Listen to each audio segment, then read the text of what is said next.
ಅಪ್ಪ ಜ್ಯೂಸ್ ಕುಡಿತಿದ್ದಿ.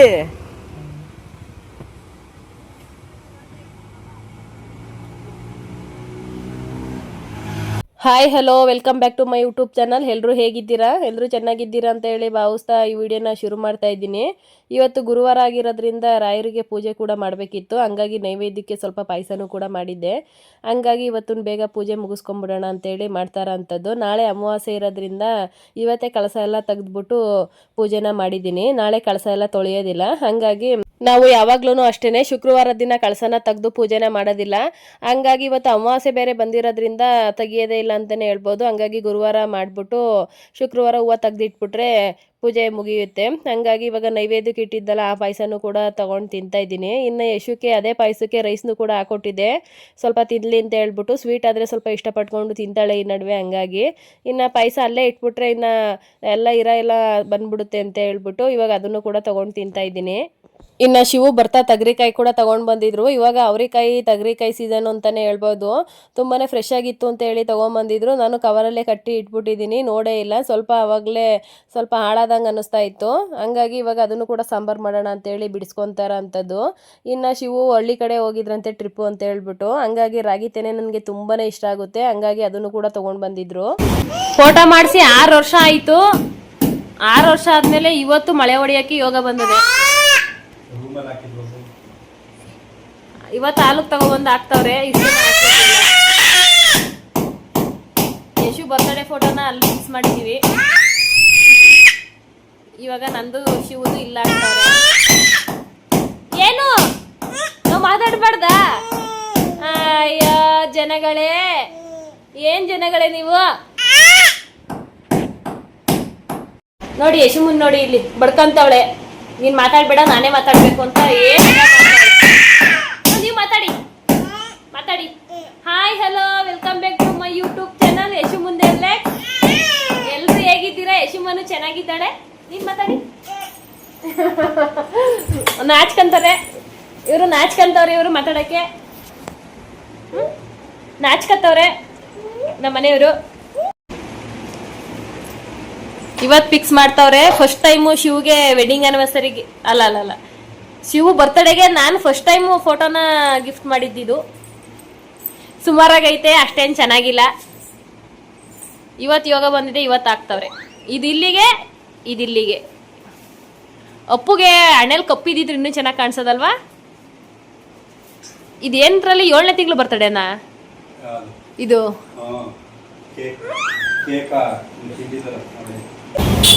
ಗಗನ್ಗೆ ಇಕ್ಕಿದಂಗೆ ಹುಷಾರಿಲ್ದಂಗೆ ಆಗ್ಬಿಟ್ಟಿತ್ತು. ಹಾಗಾಗಿ ಹಾಸ್ಪಿಟ್ಲಿಗೆ ಕರ್ಕೊಂಡು ಬಂದಿದ್ದೀನಿ. ಇವಾಗ ತೋರಿಸ್ಕೊಂಡು ಹೋಗೋಣ ಅಂತ ಹೇಳ್ಬಿಟ್ಟು. ಸಿಕ್ಕಾಬಿಟ್ಟೆ ಜ್ವರ ಬಂದ್ಬಿಟ್ಟಿತ್ತು. ಹಂಗಾಗಿ ಕರ್ಕೊಂಡು ಬಂದಿರೋ ಅಂಥದ್ದು. ಗುಬ್ಬಿ ಮರಿ ನೋಡಿ, ಚಿನ್ನ ಗುಬ್ಬಿ ಮರಿ ನೋಡಿ, ಕರ್ಕೊಂಡು ಬಂದಿದ್ದೀವಿ ನಾವು. ಯಶುಮನ್ನ ಗುಬ್ಬಿ ಮರಿನ ಹಾಕೊಂಡು ಬಂದ್ಬಿಟ್ಟಿದ್ದೀವಿ ನಾವು.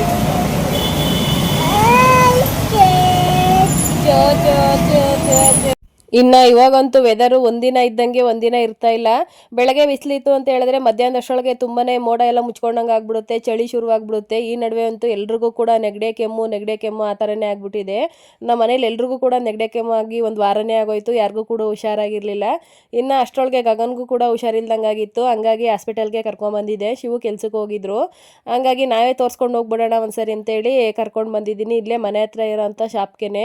ಹಂಗಾಗಿ ಇಲ್ಲೇ ಕೂತ್ಕೊಂಡು ವೆಯ್ಟ್ ಮಾಡ್ತಾ ಇದ್ದ ಅವನು ಕೂಡ. ಇನ್ನು ಶಿವು ಬರೋದು ಟೈಮ್ ಆಗುತ್ತೆ ಅಂತ ಹೇಳಿದ್ರು. ಅಷ್ಟರೊಳಗೆ ನಾವೇ ತೋರಿಸ್ಕೊಂಡು ಹೋಗೋಣ ಅಂತೇಳಿ ಕರ್ಕೊಂಡ್ಬಂದಿದ್ದೀನಿ. ಇನ್ನು ಯಾರು ಎಷ್ಟೇ ದೊಡ್ಡವರಾದರೂ ಕೂಡ ಇಂಜೆಕ್ಷನ್ನು ಅಂತ ಹೇಳಿದ್ರೆ ತುಂಬಾ ಭಯ ಆಗುತ್ತೆ. ಹಂಗಾಗಿ ಗಗನು ಕೂಡ ಇಂಜೆಕ್ಷನ್ನು ಹಾಸ್ಪಿಟ್ಲ್ ಅಂತ ಹೇಳಿದ್ರೆ ತುಂಬಾ ಹೆದರ್ಕೊತಾ ಇರ್ತಾನೆ.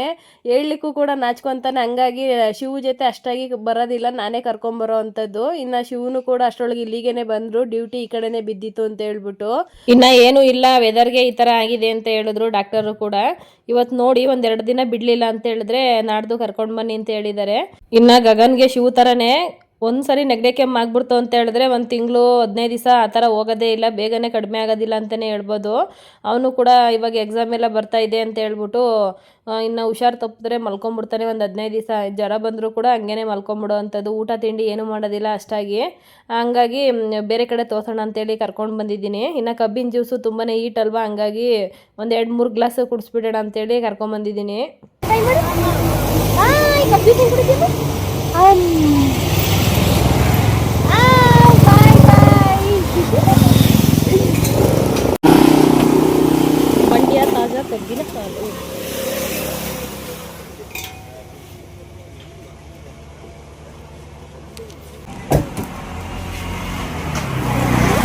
ಇಲ್ಲಿ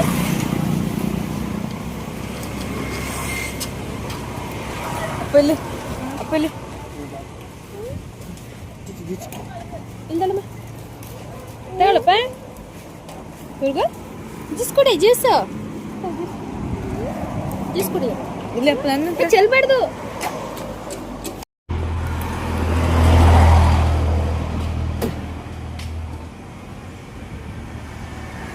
ಅಪ್ಪ ಜ್ಯೂಸ್ ಕುಡಿತಿದ್ದಿ?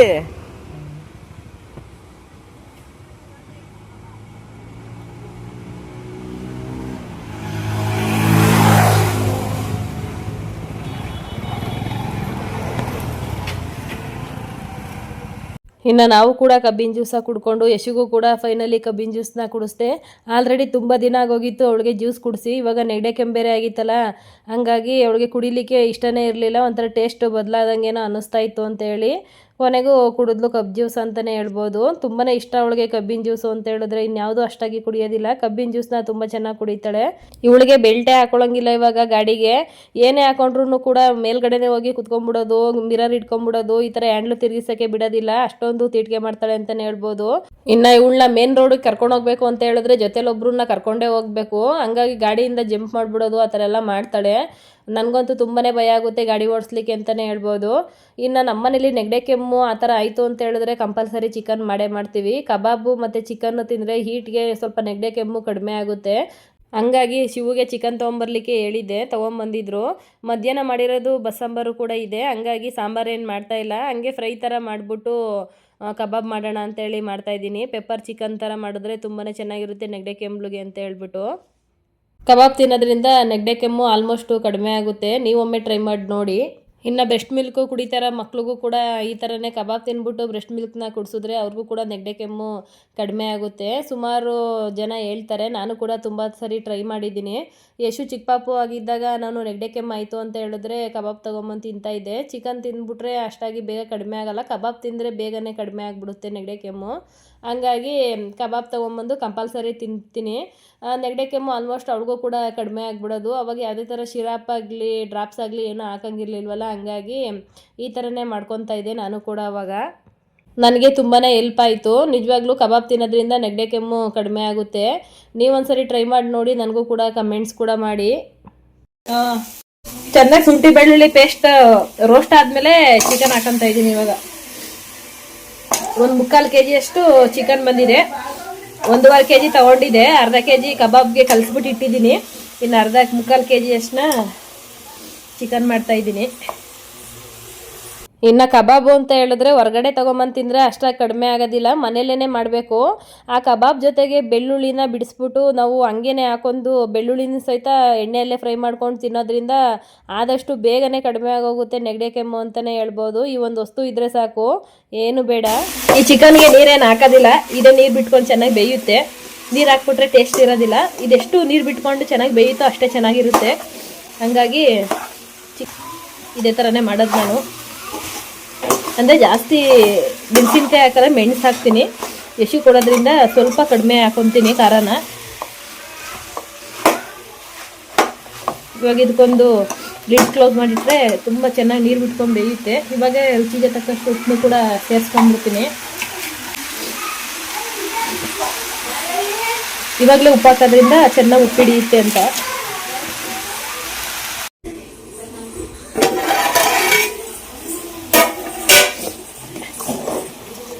ಈ ಥರ ಚೆನ್ನಾಗಿ ನೀರು ಬಿಟ್ಕೊಂಡು ಬೆಂದಾಗ ಇದಕ್ಕೆ ಮಸಾಲೆನ ಆ್ಯಡ್ ಮಾಡ್ಕೊಬೇಕು.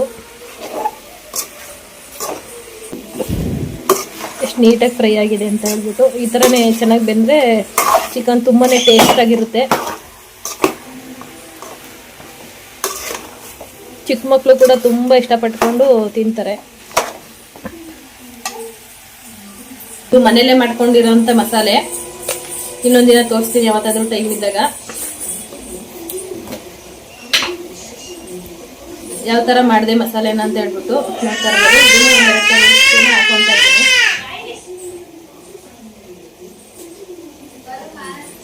ನಮ್ಗೆ ಎಷ್ಟು ಖಾರ ಬೇಕೋ ಅಷ್ಟು ಹಾಕೊಬೋದು.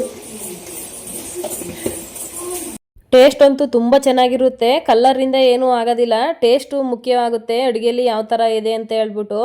ನಿಮಗೇನಾದರೂ ಈ ಥರ ಪೌಡ್ರು ಬೇಕು ಅಂತ ಹೇಳಿದ್ರೆ ಕಮೆಂಟ್ಸ್ ಮಾಡಿ, ನಿಜವಾಗ್ಲೂ ಶೇರ್ ಮಾಡ್ತೀನಿ. ತುಂಬ ಅಂದರೆ ತುಂಬ ಚೆನ್ನಾಗಿರುತ್ತೆ ಪೆಪ್ಪರ್ ಚಿಕನ್ನು. ಈ ಥರ ಒಮ್ಮೆ ಮಾಡಿ ನೋಡಿ.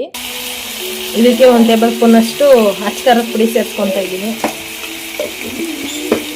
ಆಲ್ರೆಡಿ ಮೆಣಸಿನ್ಕಾಯಿ ಮೆಣಸು ಎಲ್ಲ ಹಾಕಿರೋದ್ರಿಂದ ಖಾರ ಜಾಸ್ತಿನೇ ಆಗಿಬಿಡುತ್ತೆ, ಹಾಗಾಗಿ ನೋಡ್ಕೊಂಡು ಸೇರಿಸ್ಕೊಳ್ಳಿ.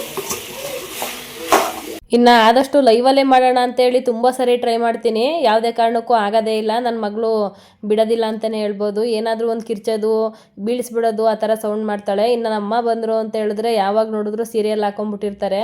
ಅವ್ರಿಗೆ ಸ್ವಲ್ಪ ಕಿವಿ ಕೇಳಿಸೋದಿಲ್ಲ, ಹಂಗಾಗಿ ಜೋರಾಗಿ ಹಾಕೊಂಡ್ಬಿಡ್ತಾರೆ. ಎಲ್ಲದಕ್ಕೂ ಕೂಡ ನಾನು ವಾಯ್ಸ್ ಓವರೇ ಕೊಡಬೇಕಾಗಿದೆ, ಹಂಗಾಗಿ ಸ್ವಲ್ಪ ಅಡ್ಜಸ್ಟ್ ಮಾಡ್ಕೊಳ್ಳಿ. ಇದಕ್ಕೆ ಸ್ವಲ್ಪ ಕೊತ್ತಂಬರಿ ಸೊಪ್ಪು ಸೇರಿಸ್ಕೊತಾ ಇದ್ದೀನಿ. ತುಂಬ ಅಂದರೆ ತುಂಬ ಟೇಸ್ಟಾಗಿ ಬಂದಿತ್ತು.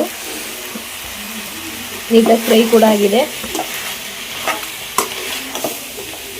ತುಂಬಾ ಕ್ವಿಕ್ಕಾಗಿ ಆಗೋಗುತ್ತೆ ಈ ರೆಸಿಪಿ. ತುಂಬ ಅಂದರೆ ತುಂಬ ಚೆನ್ನಾಗಿ ಬಂದಿರುತ್ತೆ.